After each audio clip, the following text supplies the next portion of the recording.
Il faisait noir et sombre. Sans s'attarder à regarder par dehors, sans s'attarder à regarder par la fenêtre, il faisait noir et sombre. Styles, couché sur le lit, regardant Derek, marchait et arrivait vers lui, tenant dans ses mains ses côtes, ainsi qu'un boxeur noir qu'il portait, ainsi qu'un collier qu'il avait en main, une ceinture avec des pics. Une ceinture avec des pics argentés qu'il avait en main, un collier qu'il maintenait. Il s'est alors assis à côté de moi. Après s'être levé, il s'est assis à côté de moi. Il a déposé ses mains sur mon torse, s'est avancé, et petit à petit, il s'est avancé de plus en plus, jusqu'à en venir à mettre sa main le long de mon torse. Jusqu'à en venir à mettre sa main le long de mon torse, il s'est avancé, et petit à petit, j'ai pu remarquer Derek en venir à me mettre ce collier. Il m'a donc attaché au lit. Il m'a mis ce collier autour du cou, m'a regardé, m'a embrassé, a passé sa main sur le côté de mon épaule, m'a susurré à l'oreille, on va jouer. Je me suis relevé, j'avais ce collier autour du cou, attaché au lit, je ne pouvais plus bouger, j'étais immobilisé. J'étais immobilisé par des chaînes qui me maintenaient au lit, à la tête de lit. La couleur du lit elle-même était invisible. La couleur du lit elle-même était invisible à l'œil nu. Je ne pouvais pas la voir, ni même la remarquer, ni même distinguer l'extérieur de l'intérieur. Il faisait si sombre à l'extérieur. Et soudainement, une lumière à l'extérieur éclaira les rues, éclaira les villes, éclaira les bâtiments. Éclairant les rues, les villes, les bâtiments, l'extérieur et l'intérieur de l'appartement. Les rues étaient éclairées. On se serait cru en pleine journée. On se serait cru en pleine journée. Les rues étaient éclairées. Les cafés et les bistrots qu'il y avait dehors étaient éclairés, scintillaient, pleins de lumière à l'intérieur autant qu'à l'extérieur, mais pour autant fermés et abandonnés. Aucune clientèle, les terrasses étaient vides, personne n'était à l'intérieur. Personne n'était dans le restaurant, personne n'était dans le bistrot, ni même dans les cafés, encore moins dans les commerces. Tous fermés, mais pourtant cette lumière étincelante que l'on pouvait voir par-delà la fenêtre faisait briller l'extérieur des rues. On avait l'impression qu'en pleine nuit, il faisait déjà jour. On avait l'impression qu'en pleine nuit, il faisait déjà jour. On a regardé, le buste levé vers le haut, le pelage qui traversait la pièce, le buste levé vers le haut, on pouvait sentir notre propre pelage. Apprivoiser le vent, on pouvait sentir le vent apprivoiser notre pelage, ce pelage blanc que je portais sur le long de mon torse, sur mes pattes, et sur ma queue arrière, qui frissonnait par le vent, et qui était remontée vers le haut. Mes oreilles relevées, le museau vers le haut, mes yeux rouges qui regardaient la lune. Je pus apercevoir la lune de métal blanc, l'une des lunes les plus blanches qui puissent exister. L'une des lunes les plus blanches qui puissent exister, qui éclairait tout Soro, qui elle-même, cette ville éteinte la nuit, avait l'air d'être éclairée. Tel le lever du soleil, nous avions l'impression de lorsque nous regardions à l'extérieur, d'être déjà le lendemain. Seulement, il n'était que 3 heures du matin. J'étais attaché au lit par des menottes simples en métal gris, ainsi que ce que Derek m'avait mis autour du cou, ce collier noir en cuir avec des pics. Il me l'avait attaché, il avait grimpé le long de mon buste, avait forcé mes mains à rester contre le matelas. La puissance de nos deux torses, de nos deux corps l'un contre l'autre, la puissance de nos deux torses l'un contre l'autre, de nos deux corps l'un contre l'autre, buste contre buste, la peau de son corps contre la mienne, ma peau contre le sien, la chaleur qu'il émanait, qui se dégageait vers mon corps, le sien contre le mien, ma peau contre la sienne, la sienne contre la mienne, la chaleur qu'il émanait, ses mains qui traversaient le long de mon avant-bras, qui atterrissaient le long de mon bras, et qui ensuite me maintenaient les paumes le long du torse. Il me maintenait les paumes le long du torse, me maintenant sur le lit, la chaleur de nos deux corps, réchauffant le matelas, réchauffant les draps de lit noir, presque invisibles, mais pourtant bleu ciel. Les draps bleu ciel, presque invisibles par-delà la nuit. Pourtant, la clarté qu'il y avait dehors, en pleine nuit, ne réfléchissait pas à l'intérieur. La clarté qu'il y avait dehors, en pleine nuit, ne réfléchissait pas à l'intérieur. Aussi altruiste que possible, la lumière de l'extérieur, qui était si altruiste que possible, qui nous offrait toujours le bénéfice du doute, de sortir ou de ne pas sortir. Cette clarté qu'il y avait dehors nous avait offert le bénéfice du doute. Aussi altruiste que possible, on regardait par la fenêtre, d'un air sceptique, les yeux vers le haut, le museau pointé vers la lune qui éclairait l'extérieur. La blancheur de l'extérieur et la luminosité de l'extérieur faisaient en sorte que la nuit n'était plus si sombre que ça. Plus si terrifiante, nous n'avions plus si peur que ça. Je me suis alors laissé faire. J'ai remarqué Derek, arrivé par la porte qui s'ouvrait tranquillement et lentement. J'ai pu remarquer sa main contre le mur, frotter le mur lentement, laissant derrière lui ainsi une marque de trace des lacérations de griffes. Je pus voir la lacération de son pouce, la lacération de son index, de son majeur, de son auriculaire et de tous ses autres doigts, laissant une trace de lacération de son auriculaire, de son index, de son majeur, ainsi que de tous ses autres doigts, laissant une trace de lacération le long du mur juste au-dessus de l'interrupteur pour allumer la lampe. Il m'a donc regardé, à rentrer ses griffes. Ses yeux étaient rouges, il avait un sourire en coin, il m'a regardé. Il s'est abaissé, et c'est juste devant le lit qu'il m'a regardé, juste devant le lit, accroupi par terre, il m'a regardé. Il s'est abaissé, il a baissé les yeux vers le bas, a ramassé un second collier de pique et m'a regardé. Le collier de pique que moi je portais au cou, il l'a regardé. Il l'a donc pris, ce collier de pique qu'il venait de prendre par terre. Il se l'est mis à lui-même, et il a attaché une laisse en cuir à son collier, qui était attaché au mien. Nous étions tous les deux reliés. Il s'est alors mis sur moi. Il s'est couché sur moi. Je pouvais sentir son pectoral droit contre le mien, son pectoral gauche contre le mien, son torse contre le mien, ses jambes qui s'entrelaçaient dans les miennes, me forçant à rester neutralisé dans le lit.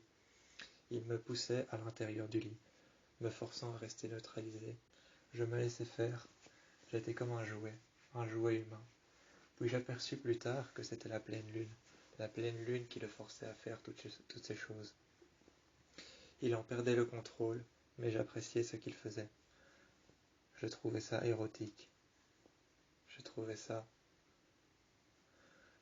sauvage. Je trouvais ça érotique et plaisant. Ça avait un côté sauvage, érotique et plaisant, qui me satisfaisait beaucoup.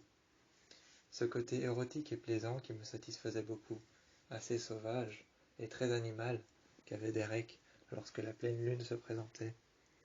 Il me montra alors ses crocs, me mordant légèrement dans la cuisse, montant jusqu'à mon ventre, m'embrassant sur le ventre, le bas du ventre, ainsi que le nombril, montant jusqu'aux épaules, en passant par les pectoraux.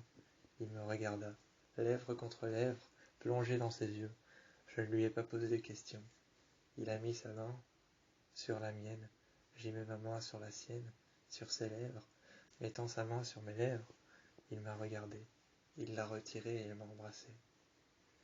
J'ai mis alors ma main sur les siennes, sur ses lèvres à lui. Je ne lui ai pas posé de questions. J'ai fait pareil, je l'ai embrassé. Il m'a alors maintenu contre le lit, s'est mis contre moi, bassin contre bassin. Il passa alors ensuite, et de suite il passa sa jambe par-dessus la mienne, sa jambe qui était par-dessus la mienne, à côté de ma jambe droite, sa jambe gauche à côté de la mienne, sa jambe droite à côté de ma jambe gauche, sa jambe gauche à côté de ma jambe droite, au-dessus de moi, me maintenant le corps contre le lit, la puissance de nos deux corps appuyés contre le lit, les ressorts que l'on pouvait sentir s'écraser en dessous de nous, le matelas se froisser et les tissus qu'il y avait autour de nous, les draps, les coussins, les couettes qu'il y avait autour de nous, assombris par l'intérieur de l'appartement qui était si sombre que l'on n'en pouvait apercevoir que la lumière de l'extérieur. Sur le lit, il m'appuyait contre les ressorts. Je pouvais sentir mon corps s'écraser contre les ressorts de l'intérieur du matelas. Je n'en voyais pas la couleur des draps, seulement une infime lumière qui rentrait à l'intérieur. Je voyais que les draps étaient blancs, mais pas très clairs, obscurs, mais je ne pouvais en admirer la couleur. Il faisait tellement sombre. C'est alors qu'il passa ses crocs. Sans trop me mordre, il passa ses crocs le long de mon cou, laissa une infime lacération. Avec mon doigt, je passa ma main au même endroit où il avait passé ses crocs. Je regardais alors mon doigt, ma main. Il y avait du sang tout le long. Je passai ma main le long de mon arcade sourcilière. Je voyais que je transpirais. Était-ce l'adrénaline ou l'excitation? Je ne le savais pas. En passant ma main le long de ma nuque, j'ai remarqué et j'ai senti une pression. J'ai senti soudainement que j'avais la chair de poule. Je sentais une pression le long de mon torse. Je sentais une pression. Derek s'était appuyé contre moi, passant ses crocs le long de mon corps. J'ai pu remarquer qu'en passant ma main le long de ma nuque, il y avait un peu de sang sur mon doigt. Je sentais quelque chose d'humide. Je n'arrivais pas à voir quoi, mais je savais pertinemment que c'était du sang. Derek avait passé ses crocs, mais avait lacéré mon cou. J'en saignais un petit peu, mais pas abondamment. J'en saignais légèrement, un petit peu, mais pas abondamment. Je passais ma main le long de mon cou, et je pouvais sentir, mais pas voir, à cause de l'obscurité de l'intérieur. Je pouvais remarquer qu'il y avait tout autour de ma main du sang qui se versait, tout en passant le long de mon pouce, atterrissant le long de mon index, passant à l'intérieur de mes doigts, atterrissant sur la paume de ma main. Je pouvais sentir du sang. Je pouvais sentir une goutte humide qui traversait mon pouce, passant entre mon pouce et mon index, entre mon index et mon majeur, entre mon majeur, qui ensuite, cette goutte, passa entre mes deux doigts. Rejoignant ma paume, je pouvais voir qu'elle s'était écoulée le long de ma ligne de vie. Dans les paumes, nous avons la ligne de vie, celle qui nous dit combien de temps on va vivre. À l'intérieur de ma main, je pus sentir la goutte traverser la ligne de vie que j'avais sur ma paume, et soudainement, c'est avec ma main que je passais ma paume contre mon bras. Je passai ma paume contre mon bras droit. J'effaçai le sang et je regardais Derek. Derek qui s'était métamorphosé, mis en loup sur moi, ses deux pattes humides et froides, encore mouillées de l'extérieur, lorsqu'on courait dehors et qu'il m'avait pourchassé, comme s'il en était devenu le prédateur et moi la proie. Nous étions rentrés, je m'étais allongé sur le lit, j'étais plus à l'aise en boxeur noir, je l'avais regardé, il s'était mis sur moi. Il m'avait poussé, il s'était mis sur moi, me poussant à l'intérieur du lit, me poussant contre le lit. Je sentais mon corps s'écraser. Ses deux mains et la chaleur de son corps contre le mien, son bassin contre le mien. Il me regardait, et plus loin je l'ai vu se reculer. Il descendit du lit, et il était parti. Il me rejoigna après m'avoir laissé seul dans le lit une bonne minute. Après m'avoir laissé seul une bonne minute dans le lit, il me rejoigna alors après. Il était en boxer noir, il avait un collier de pique noir, en cuir. Il avait un martinet en main et une laisse, une ceinture de l'autre côté dans la main. Il m'a regardé. Il s'est alors mis sur moi, a passé la ceinture le long de ma nuque, a rejoint les deux bouts de la ceinture, les a pris en main, m'a rapproché et m'a embrassé, gardant la ceinture le long de ma nuque, pour me rapprocher de lui, me rapprochant de plus en plus de lui, m'arrachant au lit, me mettant par terre. C'est alors qu'il me mit par terre, m'arrachant au lit. Il me mit alors par terre, me poussa par terre et me rejoigna. Il me traîna par terre avec la laisse que j'avais contre mon bracelet. J'avais un bracelet de pique qu'il m'avait installé au poignet, une laisse qui le rejoignait, qui ne rejoignait pas son poignet à lui. Il me tira alors par le bras. Je me suis alors de suite métamorphosé en loup. Il m'a tenu pendant un instant. On a parcouru l'appartement, jusqu'à ce qu'on parcourt le couloir et qu'on arrive face à la vitre, face à la fenêtre, face à la baie vitrée. Face à la baie vitrée, face à la fenêtre, face à la vitre, à l'extérieur, on pouvait voir qu'il faisait blanc, qu'il y avait de la clarté, que la luminosité de la lune éclairait l'extérieur. On put voir nos deux ombres assombries et presque indescriptibles. On put voir seulement deux silhouettes noires, deux ombres, l'une sur l'autre.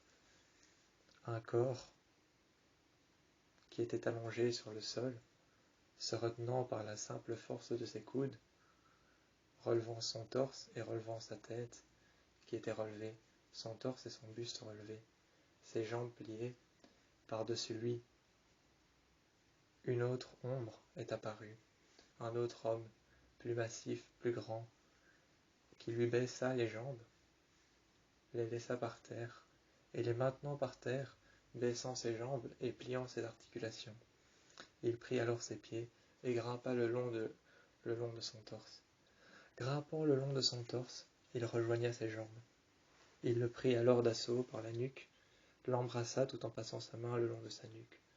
En passant sa main et en apprivoisant ses cheveux, il passa d'un geste infime sa deuxième main sur son arcade sourcilière, l'embrassa, disparut, et tout aussitôt réapparut sous la forme d'un loup, qui se posèrent alors sur son torse, sa queue de loup relevée, ses deux oreilles relevées, son museau, qui était baissé vers le bas, ses deux yeux rouges qui regardèrent l'humain allongé.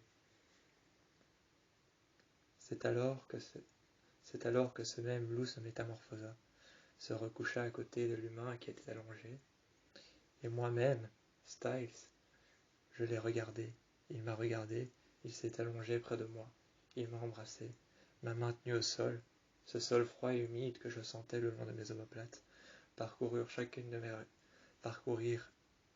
mes vertèbres de ma colonne vertébrale. Je le sentais, ce sol froid et humide contre lequel il me maintenait. Il m'a embrassé, et la nuit, le lendemain, après avoir passé une nuit entière par terre contre un sol froid et humide que je sentais le long de mes vertèbres, ainsi que de mes omoplates, nous nous sommes réveillés le lendemain matin.